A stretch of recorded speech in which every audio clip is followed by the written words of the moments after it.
Welcome to comrade Telugu news channel కి స్వాగతం. ముందుగా హెడ్లైన్స్. నేను సైనికుడిని అంటూ కేంద్రానికి రాహుల్ గాంధీ డిమాండ్.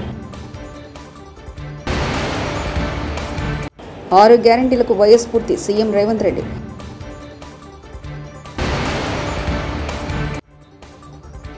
ఇడుపులపాయలోని వైఎస్ఆర్ గట్లో డాక్టర్ వైఎస్ రాజశేఖర రెడ్డి 75వ జయంతి కార్యక్రమం. ఉచిత ఇసుక పాలసీలపై జీవో విడుదల. కాంగ్రెస్ ఎంపీ విపక్ష నేత రాహుల్ గాంధీ సోమవారం మణిపూర్కు వెళ్లడానికి ముందు అస్సోంలోని కాచార్ జిల్లాలో వరద బాధితుల్ని కలుసుకున్నారు. పులేర్థాల్ వద్ద వరద సహాయక శిబిరాన్ని సందర్శించి బాధితులకు తన సంఘీభావం తెలిపారు. ఈ సందర్భంగా పార్లమెంట్లో మీ ప్రతినిధి అంటూ తన నిబంధనను నొక్కి చెప్పారు. వరదలతో దెబ్బతిన్న రాష్ట్రానికి సమగ్ర సహాయాన్ని త్వరగా అందించాలని కేంద్ర ప్రభుత్వానికి డిమాండ్ చేశారు. మాజీ ముఖ్యమంత్రి దివంగత వైఎస్ రాజశేఖర రెడ్డి 75వ జయంతి వేడుకలు గాంధీ భవన్లో ఘనంగా జరిగాయి. వైఎస్ చిత్రపటానికి టీ కాంగ్రెస్ నేతలు నివాళులర్పించారు. ఈ కార్యక్రమంలో CM Revanth Reddy, deputy CM బట్టి విక్రమార్క, మంత్రి శ్రీధర్ బాబు, రాష్ట్ర ఇన్ఛార్జ్ దీపదాస్ మున్షి, కేవీపీ ఎమ్మెల్యేలు, ఎమ్మెల్సీలు, పార్టీ నాయకులు హాజరయ్యారు. ఈ సందర్భంగా ముఖ్యమంత్రి రేవంత్ రెడ్డి మాట్లాడుతూ దేశంలో సంక్షేమాన్ని గుర్తు చేసేది వైఎస్ఆర్ పాలన అని, వైఎస్ ముద్ర పేద ప్రజల గుండెల్లో బలంగా ఉందని, 6 గ్యారెంటీలకు వైఎస్ఆర్ స్ఫూర్తి అన్నారు. ఇడుపులపాయలోని వైఎస్ఆర్ గట్లో డాక్టర్ వైఎస్ రాజశేఖర రెడ్డి 75వ జయంతి కార్యక్రమం. దివంగత ముఖ్యమంత్రి డాక్టర్ వైఎస్ రాజశేఖర రెడ్డి గారి జయంతి సందర్భంగా ఇడుపులపాయలోని వైఎస్ఆర్ గట్ వద్ద వైఎస్ఆర్ కాంగ్రెస్ పార్టీ అధ్యక్షులు వైఎస్ఆర్ జగన్మోహన్ రెడ్డి ఘనంగా నివాళులర్పించారు. ఆయనతో పాటు వైఎస్ విజయమ్మ, వైఎస్ భారతి, పలువురు కుటుంబ సభ్యులు కూడా ఈ కార్యక్రమంలో పాల్గొన్నారు. ఈ కార్యక్రమంలో పలువురు వైఎస్ఆర్ కాంగ్రెస్ పార్టీ ఎంపీలు, ఎమ్మెల్సీలు, ఎమ్మెల్యేలు, మాజీ మంత్రులు, మాజీ ఎమ్మెల్యేలు, ముఖ్య నేతలు, స్థానిక ప్రజాప్రతినిధులు, కార్యకర్తలు, అభిమానులు, ప్రజలు పాల్గొని దివంగత వైఎస్ రాజశేఖర రెడ్డి గారిని ఘనంగా నివాళులర్పించారు.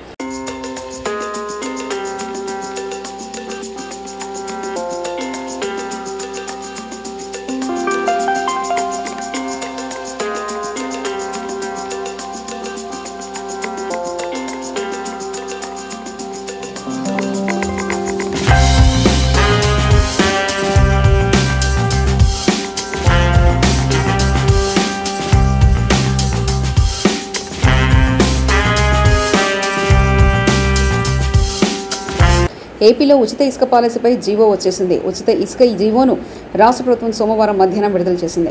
పాత ఇసుక విధానాన్ని రద్దు చేస్తూ సర్కారు ఉత్తర్వులు ఇచ్చింది. 2024 ఇసుక విధానం రూపకల్పన వరకు సరఫరాకు మార్గదర్శకాలు జారీ చేసింది. 2019లో అప్పటి ప్రభుత్వం తీసుకొచ్చిన ఇసుక విధానాన్ని ప్రభుత్వం రద్దు చేసింది. కొత్త ఇసుక విధానాన్ని తెచ్చే వరకు మధ్యంతర ఉత్తర్వులు జారీ చేసింది. అప్పటి వరకు వినియోగదారుడికి ఉచితంగా ఇసుక ఇవ్వాలని ప్రభుత్వం నిర్ణయించింది.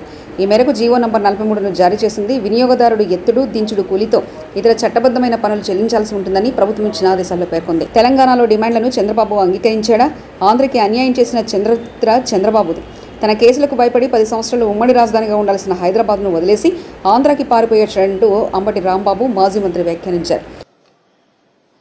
వైఎస్ఆర్ కాంగ్రెస్ పార్టీకి సంబంధించినటువంటి నాయకులు చాలా మంది మాట్లాడారు. ప్రధానంగా ఈ సమావేశం జరగవలసినటువంటి అవసరం ఎందుకు ఏర్పడింది అనే దాని మీద ఒక వివరణ ఇవ్వలేకపోయారు. ఇంకొక అంశం ఏమిటంటే, ఈ సమావేశానికి మన రాష్ట్ర ముఖ్యమంత్రి గారు ఆయన బృందంతో కలిసి వెళ్లే ముందు అనేకమైనటువంటి లీకులు తెలంగాణ ప్రభుత్వం డిమాండ్ చేస్తుంది కొన్ని అంశాలనేది అన్ని మీడియా ఛానల్లో విపరీతంగా ప్రచారమైంది. ఇప్పుడు కూడా ప్రచారం అవుతా ఉన్నది. ఈ ప్రచారం అవుతున్నటువంటి అంశాల మీద సమావేశం ముగిసిన తర్వాత తెలంగాణ ఉప ముఖ్యమంత్రి గారు, తెలంగాణ మంత్రులు, ఆంధ్ర రాష్ట్ర మంత్రులు ఒక సమావేశం ఏర్పాటు చేశారు. ఆ సమావేశంలో మీడియా ప్రతినిధులు ఇదే ప్రశ్నలు అడిగితే వాటికి సమాధానం చెప్పుకోకుండా దాటవేశారు. ఇది మరింత అనుమానాలకు తావు చూస్తున్నటువంటి అంశం. అసలు జనరల్గా ఇద్దరు ముఖ్యమంత్రులు మాట్లాడుకున్నారు అంటే ఆ ఇద్దరు ముఖ్యమంత్రులు మీడియా ముందుకు వచ్చి మాట్లాడతారని అందరూ ఎదురు చూశారు. చంద్రబాబు నాయుడు గారు, రేవంత్ రెడ్డి గారు ఉమ్మడి మీటింగ్ జరిగింది కాబట్టి వారిద్దరూ ఉమ్మడిగా మీడియా ముందుకు వచ్చి వివరణ ఇస్తారని అందరూ ఎదురు చూశారు. వాళ్ళు రాలేదు. మంత్రివర్గ సభ్యులు ఇచ్చారు. వారు కూడా ప్రశ్నలకు సమాధానం చెప్పుకోకుండా ఏదో 2 మాటలు అట్లా మాట్లాడి ముక్తసరిగా మాట్లాడి వెళ్లిపోయినటువంటి సందర్భాలు ఉన్నాయి. ఇది చాలా దురదృష్టకరమైనటువంటి పరిణామంగా వైఎస్ఆర్ కాంగ్రెస్ పార్టీ భావిస్తుంది. రాష్ట్రంలో అనేక మంది కూడా ఇదే విధంగా భావిస్తున్నారనేది మా అభిప్రాయం. ఎందుకనంటే రాష్ట్రం విడిపోయి 10 సంవత్సరాలు పూర్తయింది. ఆంధ్రప్రదేశ్ 2 రాష్ట్రాలుగా విభజన జరిగినప్పుడు ఏపీకి మన రాష్ట్రానికి అనేకమైనటువంటి సమస్యలు అపరిష్కృతంగా మిగిలిపోయాయని, దానివల్ల మనకు తీవ్రమైన నష్టం జరుగుతుందనేటువంటి అభిప్రాయం ఈవెన్ చంద్రబాబు నాయుడు గారు కూడా చాలా సందర్భాల్లో చెప్పారు. రాష్ట్రం విడిపోయినప్పుడు మొదటిగా ముఖ్యమంత్రి అయింది నారా చంద్రబాబు నాయుడు గారు. 5 సంవత్సరాలు ఈ రాష్ట్రాన్ని పరిపాలన చేశారు. 10 సంవత్సరాలు హైదరాబాద్ ఉమ్మడి రాజధానిగా ఉండేటటువంటి వెసులుబాటును ఆ రోజు రాష్ట్ర విభజన జరిగినప్పుడు చట్టంలో పెట్టారు. ఎందుకనంటే రాజధాని లేని రాష్ట్రం కాబట్టి. ఇన్ఫ్రాస్ట్రక్చర్ ఏర్పడిన తర్వాత 10 సంవత్సరాల ఇన్ఫ్రాస్ట్రక్చర్ పూర్తి చేసుకొని అప్పుడు హైదరాబాద్ నుంచి తరలి వెళ్ళిపోతారు అనేటువంటి భావనతో ఆ ప్రొవిజన్ పెట్టారు. ఆ అవకాశాన్ని మనకిచ్చారు విడిపోయినటువంటి రాష్ట్రంగా. నేను అడుగుతా ఉన్నా, అవకాశాన్ని ఎందుకు ఉపయోగించుకోలేకపోయాం? 5 సంవత్సరాలు ఈ రాష్ట్రాన్ని పరిపాలన చేసినటువంటి నారా చంద్రబాబు నాయుడు గారు అవకాశాన్ని ఉపయోగించుకోకుండా ఎందుకు? పశ్చిమ గోదావరి జిల్లా పాలకొల్లులో టిట్కో గృహాల సముదాయ కాలనీలో రాష్ట్ర జనవరుల శాఖ మంత్రి నిమ్మల రామానాయుడు తెలుగుదేశం పార్టీ శ్రేణులతో కలిసి శ్రమదానం చేశారు. ప్రజలు సంచరించడానికి వీలు లేకుండా కాలనీలో అడవిలా పెరిగిన చెట్టు మట్టి గుట్టలను తొలగించారు. మంత్రి రామానాయుడు స్వయంగా పారా పలుగు మట్టి పనులు చేశారు. అనంతరం ఆయన మాట్లాడుతూ గతంలో తెలుగుదేశం పార్టీ ప్రభుత్వంలో గృహాలను 90% పూర్తి చేసి వైకాపా ప్రభుత్వం 5 ఏళ్లలో అరబస్తా సిమెంటు రూపాయి పని చేయలేదని విమర్శించారు. ఎన్నికల నాటికి 90% ఆ రోజు పూర్తి చేస్తే జగన్మోహన్ రెడ్డి అధికారంలోకి వచ్చిన 5 సంవత్సరాల్లో ఒక్క అర్బస్తా సిమెంట్ గాని ఒక్క రూపాయి గాని పెట్టకుండా ఆ పేదల మీద ఆ మహిళల మీద కక్ష సాధించడానికి నిదర్శనం ఈ రోజు ఏదైతే ఎన్టీఆర్ టిట్కో ఇల్లో పెద్ద మాదిరిగా ఒక చిట్టడవిల మాదిరిగా పెరిగిపోయిన వృక్షాలతో నిండి పాములు పుట్టలతోటి ఏదైతే కట్టినటువంటి కట్టడాలు బిల్డింగులు కూడా మరి చెదలు పట్టినటువంటి స్థితికి జగన్మోహన్ రెడ్డి 5 సంవత్సరాల్లో తీసుకొచ్చాడని అంటే పేదల మీద కనికరం లేనిటువంటి మానవత్వం లేనిటువంటి వ్యక్తి జగన్మోహన్ రెడ్డి. అందుకే ప్రజాస్వామ్యంలో రాజకీయాల్లో జగన్మోహన్ రెడ్డి వ్యక్తి ఉండడానికి అర్హుడు కాదు అనే విషయాన్ని సందర్భంగా తెలియజేసుకుంటూ ఉన్నా. అదేవిధంగా ఏదైతే ఎంతో కష్టపడి శ్రమించి మేము 2 సంవత్సరాల్లో 90% పూర్తి చేశాం. మరి ఈవేళ ఈయన అధికారంలోకి వచ్చిన తర్వాత జగన్మోహన్ రెడ్డి ఒక్క రూపాయి దీని మీద ఖర్చు పెట్టకపోగా మేము కట్టినటువంటి ఇళ్లను సైతం బ్యాంకులకి తాకట్టు పెట్టి ఒక్కొక్కరి నెత్తి మీద 3,80,000 ఈ రోజు వడ్డీతో కలుపుకుంటే 8-10 లక్షల రూపాయలు చొప్పున నా పాలకొల్లు నియోజకవర్గంలోనే మేము కట్టినటువంటి ఈ ఎన్టీఆర్ టిట్కో ఇళ్ల మీద 180 కోట్ల రూపాయలు ఈవేళ ఆయన తనఖా పెట్టి ఆయన అకౌంట్లోకి తరలించుకున్నటువంటి పరిస్థితి. ఆంధ్రప్రదేశ్ రాష్ట్రంలో చూస్తే దగ్గర 7-8 వేల కోట్ల రూపాయలు ఎన్టీఆర్ టిట్కోలను తాకట్టు పెట్టి మరి జగన్మోహన్ రెడ్డి లోటుపాట్లు అన్ని సరి చేసుకుంటూ పార్టీ మూలోపేతానికి అందరూ కలిసికట్టుగా పనిచేద్దాం. ప్రజల పక్షాన పోరాటానికి వైఎస్ఆర్సీపీ ఎప్పుడు సిద్ధమని సజ్జల రామకృష్ణారెడ్డి వైఎస్ఆర్సీపీ ప్రధాన కార్యదర్శి తెలిపారు. మళ్లీ 10 ఏళ్ల వెనక్కు తీసుకెళ్లే ప్రక్రియ చంద్రబాబు నాయుడు గారు మొదలుపెట్టారు. దాన్ని నిలవరించాలి, ఎదుర్కోవాలి, నిలబెట్టాలి. మనం ఇవి కాక గత 5 ఏళ్లలో మన వైపు నుంచి జరిగిన వాటి లోటుపాట్లు కూడా సరిదిద్దుకోవాలి. ఎక్కడెక్కడ మనం ఎక్కడ సరిగా వ్యవహరించలేదో లేదా దృష్టి పెట్టాల్సిన చోట పెట్టలేదో వాటిని సరిదిద్దుకోవాలి. ఇవి కరెక్షన్స్ చేసుకుంటూ కూడా ముందుకు పోవాల్సిన సమయంలో ఈ రోజు రాజశేఖర రెడ్డి గారి 75వ జయంతి వచ్చింది. ఆయన మనకు స్ఫూర్తే కాదు, మనకు మార్గదర్శే కాదు, ఏ రకంగా అడుగులు వేయాలనో కూడా చెప్పగలిగిన ఇది కాబట్టి ఆయన నుంచి మనం నేర్చుకునే పాఠాలు, అలాగే ఆ దీక్ష ఏదైతే ఆ పట్టుదల ఉందో, ఎన్ని దెబ్బలు తగిలిన నిలబడడం, దాంట్లోనే రాటు తేలడం అనేది ఏదైతే జగన్మోహన్ రెడ్డి గారికి కూడా అలవాటైందో తండ్రి నుంచి, మనమందరం కూడా అదే అడుగుజాడల్లో కలిసికట్టుగా ఉండాలి. ముందు అందరం కలిసికట్టుగా ఉండే అడుగులేస్తే ఆ తర్వాత ప్రజలకు అండగా ఉండగలం, రాష్ట్రాన్ని ముందుకు తీసుకుపోగలం. మళ్లీ ఆ పునర్వైభవం ఏదైతే ఉందో రాష్ట్రానికి కానీ అది తీసుకొచ్చే దిశగా 4 రోజులే కాబట్టి మనం ఇప్పుడే విపరీతంగా ఇది చేయాల్సిన అవసరం లేదు.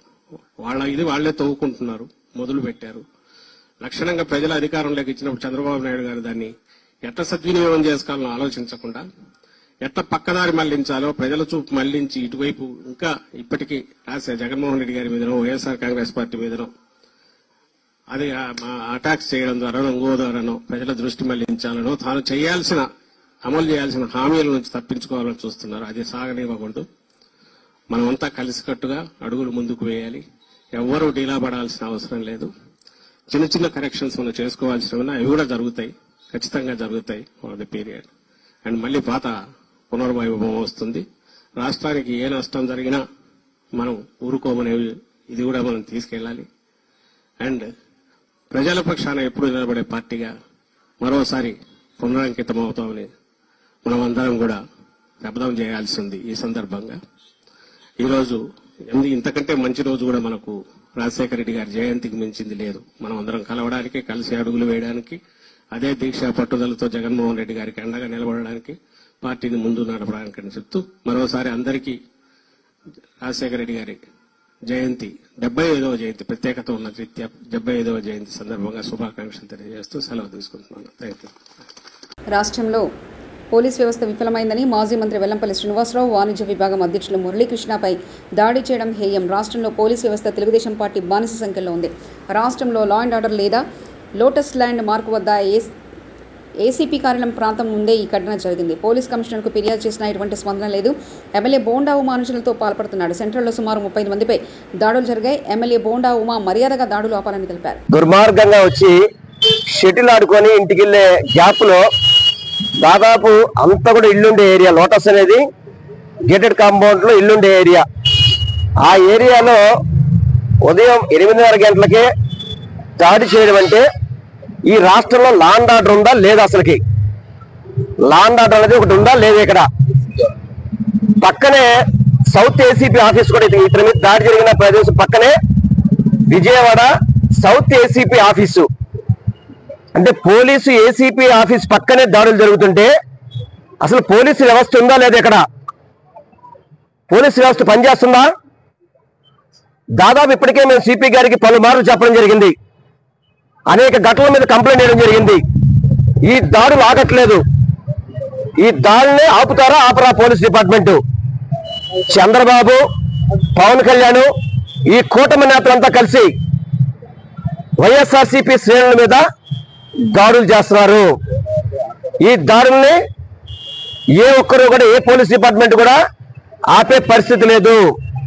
నిన్నగాక మొన్న మా కార్పొరేటర్ భర్త మైలవరం దుర్గారావు చెరువు సెంటర్లో నడి రోడ్డు మీద సుత్తి పెట్టి కొడితే కనీసం పోలీసుల నుంచి సరైన స్పందన లేదు. మేము ఆల్రెడీ ఇప్పటికీ గవర్నర్ గారు కంప్లైంట్ ఇచ్చున్నాం, అదేవిధంగా సిపి కంప్లైంట్ ఇచ్చున్నాం, అదేవిధంగా రాష్ట్రపతి గారికి ఇచ్చాము. ఈ రాష్ట్రంలో అసలుకి లా అండ్ ఆర్డర్ ఉందా లేదా అనేది అర్థం కాని పరిస్థితి. హైదరాబాద్ నుండి గన్నవరం విమానాశ్రయానికి చేరుకున్నారు ఉండి ఎమ్మెల్యే రఘురామకృష్ణరాజు. ఎయిర్పోర్ట్లో రఘురామకృష్ణరాజును చూసి వైసీపీ కార్యకర్తలు జై జగన్ జై జై జగన్ అని నినాదాలు చేశారు. ఎయిర్పోర్ట్లో ఉన్న జగన్ అభిమానులు రఘురామకృష్ణరాజు రాగానే జై జగన్ నినాదాలతో రఘురామకృష్ణరాజును హేళన చేసిన వైసీపీ కార్యకర్తలు. అనంతరం గన్నవరం విమానాశ్రయం నుంచి భీమవరం బయలుదేరారు రఘురామకృష్ణరాజు.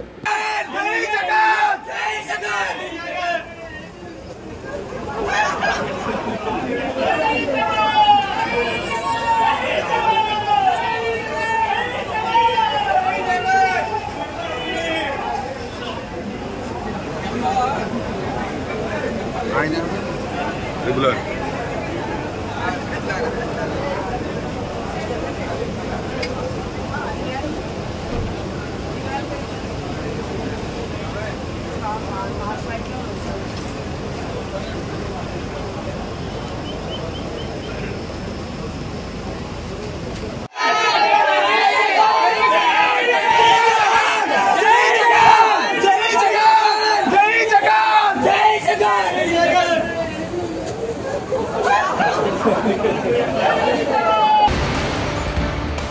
నేను సైనికుడిని అంటూ కేంద్రానికి రాహుల్ గాంధీ డిమాండ్.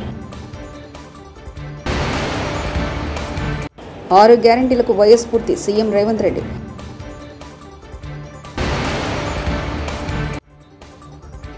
ఇడుపులపాయలోని వైఎస్ఆర్ గట్లో డాక్టర్ వైఎస్ రాజశేఖర రెడ్డి 75వ జయంతి కార్యక్రమం. ఉచిత ఇసుక పాలసీలపై జీవో విడుదల. ఇవి బులెటిన్ విశేషాలు. చూస్తూనే ఉండండి కామ్రేడ్ తెలుగు న్యూస్ ఛానల్ ప్రతినిధి ఒంటేరు రమేష్ చంద్ర పరకాల.